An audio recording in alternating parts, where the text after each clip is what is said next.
Olá, queridos. É um prazer estar aqui compartilhando das maravilhas de Deus. Eu estava dizendo ali ao pastor, eu digo, se a pessoa chegar aqui sem sermão preparado, com um louvor desse, você prepara um bocado enquanto está sentado. Louvado seja Deus, queridos, por esta igreja e por cada parte dela. O Salmo de número 19, nós não vamos lê-lo, ele tem 14 versículos. Neste Salmo, os últimos 7 versículos, ele fala da maravilha que é a lei de Deus e claramente a gente vê que ele está falando da palavra escrita. Mas os primeiros 7 versículos ele fala de outra lei de Deus, de outro falar de Deus, que é o falar de Deus nas coisas criadas. E ele diz, os céus proclamam a glória de Deus, o firmamento anuncia as obras de suas mãos, um dia mostra conhecimento a outro dia, uma noite fala de sabedoria a outra noite, sem linguagem, sem palavra, todavia a terra se enche da tua voz e até os confins da terra do teu conhecimento. Ou seja, Deus fala conosco o tempo inteiro, no meio da criação dele. Para mim, por quase 40 anos, Deus falou muito claramente na sala de cirurgia. As experiências que eu vivi ali, os milagres que eu testemunhei, muitas vezes inspiraram sermões. E eu sempre compartilhava nos sermões o milagre daquela semana ou o milagre daquele dia. Nos últimos anos, eu tenho morado em João Pessoa, mas eu passo todos os dias na fazenda e Deus tem me falado muito pelas coisas criadas. Eu vejo Deus andando por aquela fazenda e o vaqueiro, que se chama Antônio Branco, porque tem um outro que se chama Antônio Preto, ele foi prestar queixa a meu cunhado, vô grande, disse, não tem condição de andar com o doutor, ele não pode ver um pé de carneiro que quer fazer uma reza. E como ele chama nome feio o tempo todinho, é a linguagem natural dele, quando eu começo a recitar um salmo, ele para, tira o chapéu, fica em pé no estribo, depois continua com o mesmo palavrão dele que ele vinha antes. Mas esses dias Deus me falou de uma imagem, por favor. Deus me falou por isso aí. Eu vi esse troço pendurado nos galhos, uma bola de espinhos. E por incrível que pareça, eu vejo a palavra de Deus ali. Se você ficar olhando para essa bola de espinhos, num determinado momento vai aparecer um bico, depois vai aparecer uma cabeça com um tupete vermelho, depois vai desaparecer, depois aparece de novo e fica, sai ou não sai, e por fim vai sair um passarinho que não impressiona. A cor dele não é nada extraordinário, a parte de cima dele é marrom, o papo é branco, o nome dele é João Graveteiro. Para nós, da nossa região, é chamado casaca de couro. E o nome João Graveteiro é porque ele é uma mistura de passarinho, engenheiro, arquiteto, artesão, e ele constrói a sua casa a partir dos gravetos que ele encontra no chão. E como nossa fazenda fica no agreste, as árvores que nós temos ali, aroeira, baraúna, juazeiro, algarobeira, cardeiro, canafista, tudo plantas cheias de espinhos. Os gravetos que ele encontra pelo chão são gravetos cheios de espinhos. Às vezes o espinho é maior do que o graveto, mas ainda assim ele usa este material que a vida lhe disponibiliza para construir a sua casa. E ele faz essa bola de gravetos que também é uma bola de espinhos. E o segredo está no modo como os espinhos são colocados nesta bola. Ele não descarta um graveto porque tem espinho. Ele pega o graveto com espinho e tudo e arruma, de tal maneira que os espinhos deixam de ser um problema e passam a ser uma vantagem. Ele coloca os gravetos com os espinhos voltados para fora. Os gravetos são todos arrumados de tal maneira que não tem nenhum espinho voltado para dentro. Os espinhos estão voltados para fora. E mesmo colocando os espinhos voltados para fora, a sua casa ainda não é um primor de conforto, porque os gravetos têm a sua própria dureza.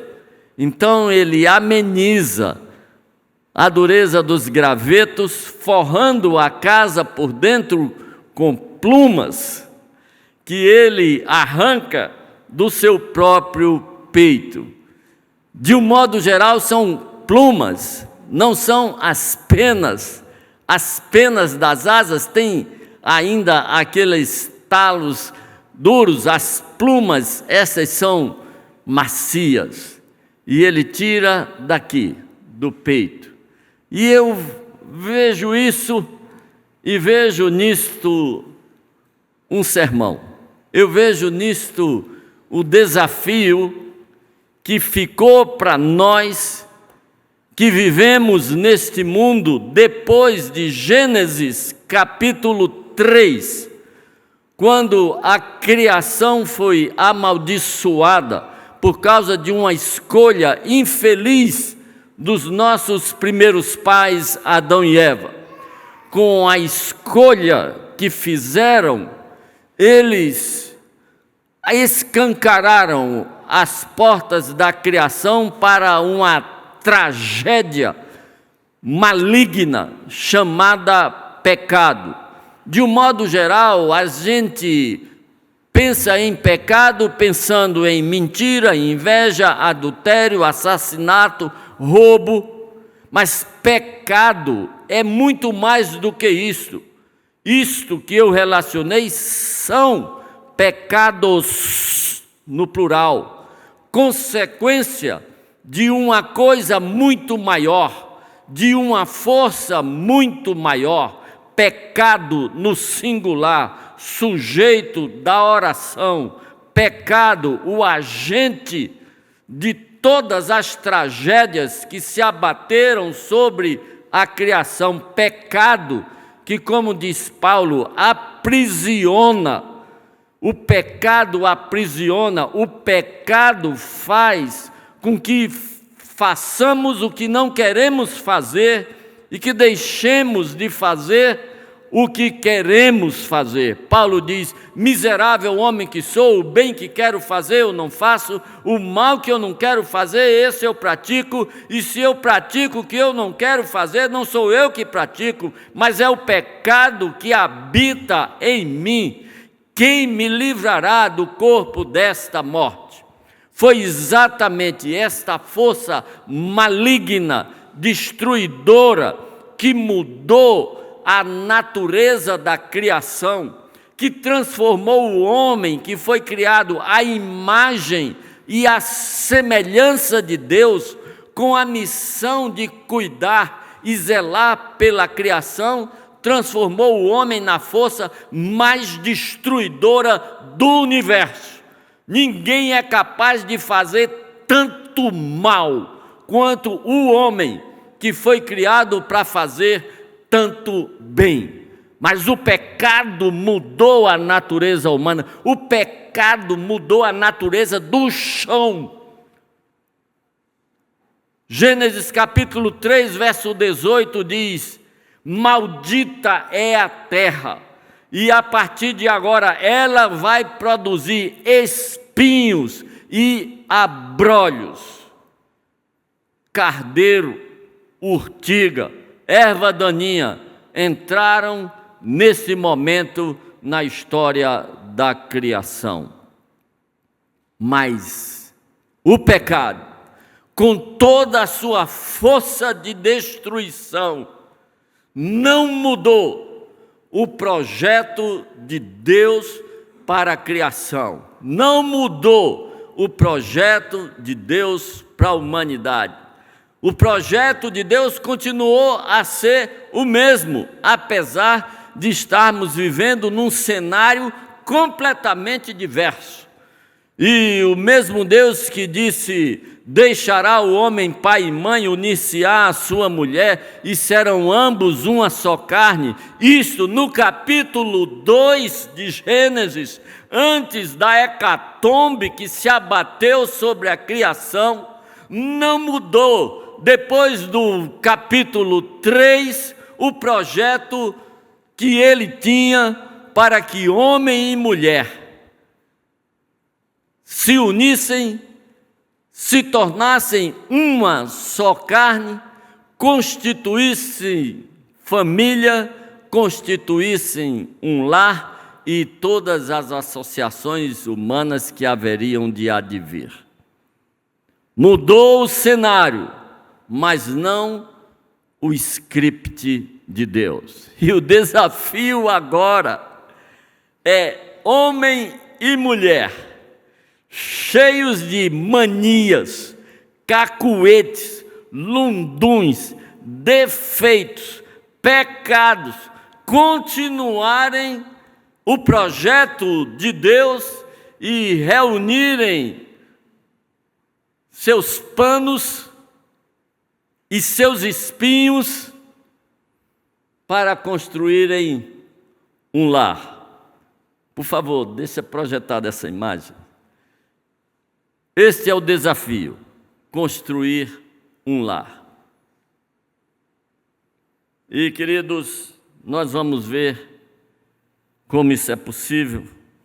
Colossenses, capítulo de número 3, verso 12 a 15. Revesti-vos, pois, como eleitos de Deus, santos e amados, de ternos afetos de misericórdia, de bondade, de humildade, de mansidão, de longanimidade. Vou repetir.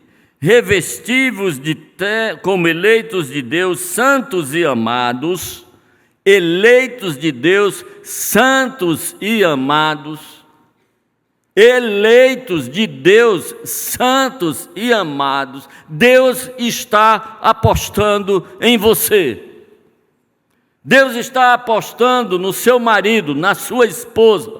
Deus está apostando nos seus pais. Deus está apostando nos seus filhos. Deus está apostando nesta igreja, que como pessoas eleitas por Deus, santas e amáveis, revesti-vos de ternos afetos de misericórdia, bondade, humildade, mansidão, longanimidade. Revesti-vos misericórdia, bondade, humildade, mansidão, longanimidade. Sabe o que é longanimidade? Longo ânimo. É o contrário de pavio curto. Longanimidade, longo ânimo, para tirar ele do sério, dá trabalho. Mas é impressionante apesar de estarmos revestidos de misericórdia, bondade, humildade, mansidão, longanimidade, ele ainda diz: suportai-vos uns aos outros e perdoai-vos mutuamente, caso alguém tenha motivo de queixa contra outro. Assim como o Senhor vos perdoou, assim também perdoai-vos. Acima de tudo isso, porém, esteja o amor, que é o vínculo da perfeição. Senhor Deus, pega essa bola de espinhos, mistura com a tua palavra e ensina-nos a contribuirmos para o sucesso do teu projeto, que se chama família, que se chama igreja. Tudo que o Senhor planejou que nos envolva. Em nome de Jesus, amém. Os projetos de Deus não mudaram, porque nós nos enchemos de espinhos. O projeto de Deus não mudou, porque o jardim do Éden agora ia produzir também urtiga, carrapicho, cardeiro, mandacaru, xique-xique, agave, coisas espinhentas, pessoas espinhentas. Deus não mudou o seu projeto e disse: olha, esquece aquele negócio que eu falei, de que deixará o homem pai e mãe, deixará a mulher mãe e pai, os dois vão se unir e tornarem uma só carne. Deus não disse: não, agora não, vocês estão tão cheios de espinho que não vai rolar, não vai dar certo, não tem como aproximar vocês mais. Deus disse: o projeto continua, vai dar mais trabalho, mas o projeto continua. O projeto ainda é você deixar pai e mãe e unir-se ao seu marido, e unir-se à sua mulher, apesar dos espinhos que um e outro têm. E João Graveteiro está aí para ensinar a vocês que isto é absolutamente possível. Só precisa boa vontade e bom senso para colocar os espinhos que um e outro têm. E não adianta querer dizer que não tem, porque tem. Só precisa aprender como botar os espinhos para o lado de fora. Bota os espinhos para o lado de fora. E aí, ao invés de um problema, o espinho é uma garantia de que uma cobra não vai chegar, de que o gavião não vai se atracar com esse ninho e não vai comer o passarinho que está dentro. O problema é que muitas vezes nós temos colocado os espinhos virados para dentro de casa. Espinho de marido, espetando mulher, espinho de esposa, espetando marido, espinho de pai, espetando filho, espinho de filho, espetando pai. E aí a gente está fazendo a coisa ao contrário. É possível? É. Mas tem que fazer do jeito certo, e o jeito certo é espinho para o lado de fora. Mas ainda vai estar duro demais do lado de dentro. Então, querido, mete o bico, arranca a pluma do papo seu. Do papo seu, não do papo do seu marido, nem do papo da sua esposa, nem do papo do seu pai, nem do papo do seu filho, seu. Arranque a do papo, de pertinho do coração, deixa o peito pelado, arranque e forre a casa por dentro, com o que tiver de melhor no teu coração. com bondade, com mansidão, com misericórdia, com longanimidade. E ele diz, depois de fazer isso tudinho, e ainda precisa, tolerância, suportai-vos uns aos outros e perdoai-vos uns aos outros, porque aqui e acolá, sem querer, a gente pode espetar um ao outro. Sabe, queridos, esse desafio que existe para nós, nos nossos relacionamentos mais íntimos, os nossos relacionamentos familiares, sai de casa, porta fora, e vai para o nosso ambiente de trabalho, e vai para a nossa escola. Lá vai ter um bocado de gente espinhenta também. E a mesma regra que vale para tornar possível se construir um ambiente gostoso dentro de casa, vai valer para se construir um ambiente gostoso no local de trabalho. Você vai encontrar no trabalho pessoas tão espinhentas quanto você.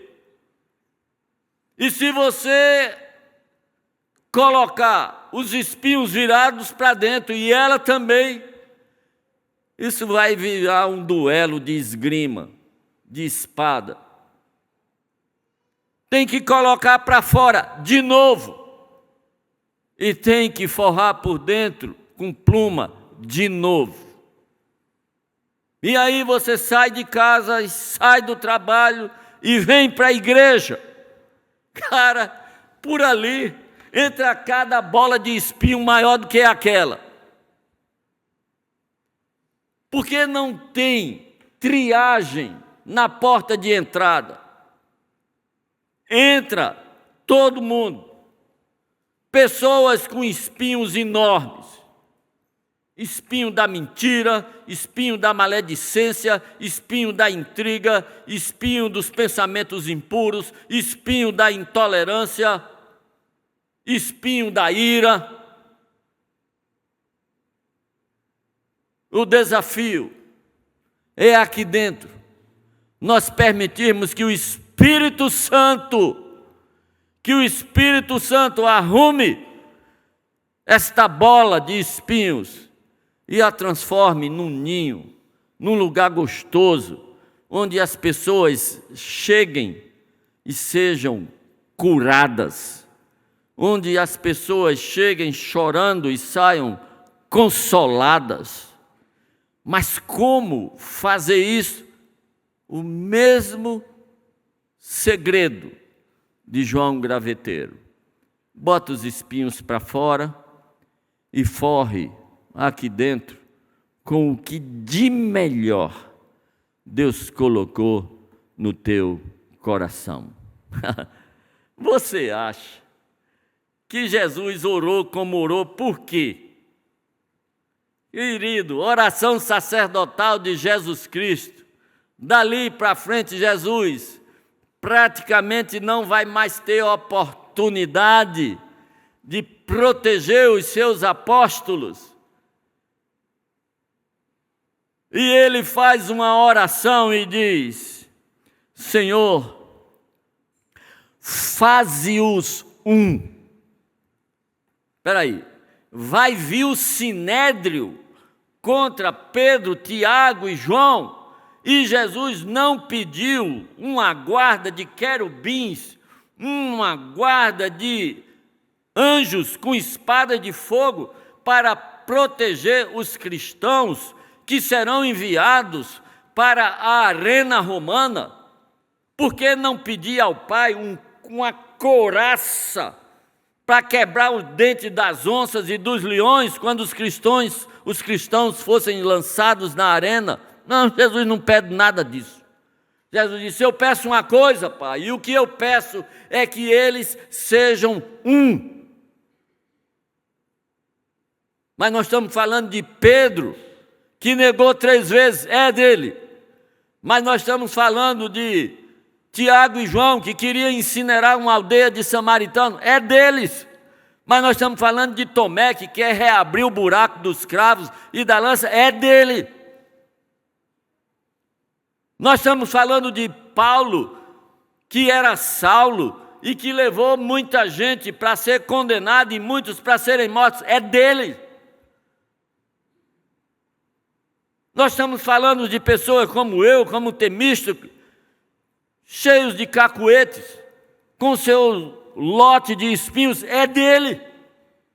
Jesus está pedindo a Deus que opere o milagre de pegar pessoas como eu e como você e nos transformar de tal maneira, e o Espírito Santo arrumar as nossas vidas aqui dentro, de tal maneira que nós sejamos um. E ele diz, para que o mundo saiba que tu me enviaste. A maior de todas as pregações não é curar um paralítico lá na calçada. A maior de todas as pregações não é em meio a uma cruzada de cura, de cego vendo, de aleijado pinotando, de leproso purificado, não.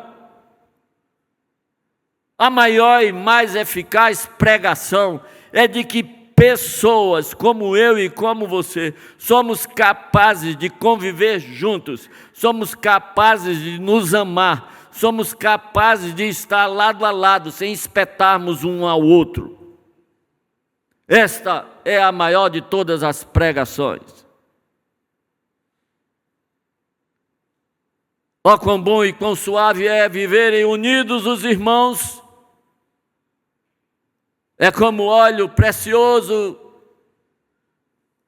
que desce da cabeça, escorre para a barba e para as vestes de Arão. Ele está descrevendo a figura do sumo sacerdote.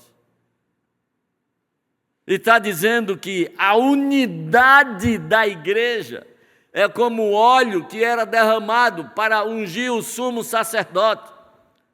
O sacerdote já tinha tirado a sua roupa comum, já tinha tomado banho, já tinha vestido o calção de linho, já tinha vestido a túnica, já tinha botado o peitoral, já tinha botado a estola, já tinha botado a mitra, já tinha botado aquela placa de ouro, santidade ao Senhor.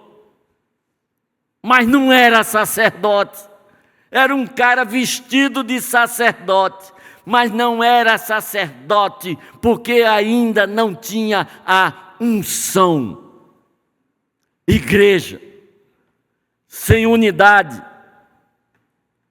não é igreja sacerdotal, é uma associação vestida como igreja, mas não é sacerdotal porque não tem unção, e não tem unção se não tiver união. Não há nada, não há nenhuma ideia extraordinária que você possa imaginar que veio do Espírito Santo que traga desunião na igreja. Qualquer ideia, por mais espetacular, revolucionária, bombástica que você possa trazer, se causar qualquer tipo de comprometimento da unidade da igreja, não traga, porque não vem de Deus, vem do diabo. O mesmo desafio daquele passarinho é o desafio de maridos e esposas, de pais e filhos. É o desafio de crentes dentro de uma igreja. Unidade, apesar dos espinhos. Para isto, coloque para fora os espinhos que você não pode arrancar da sua vida e doe as plumas que Deus colocou no seu coração. Que Deus abençoe vocês. Amém.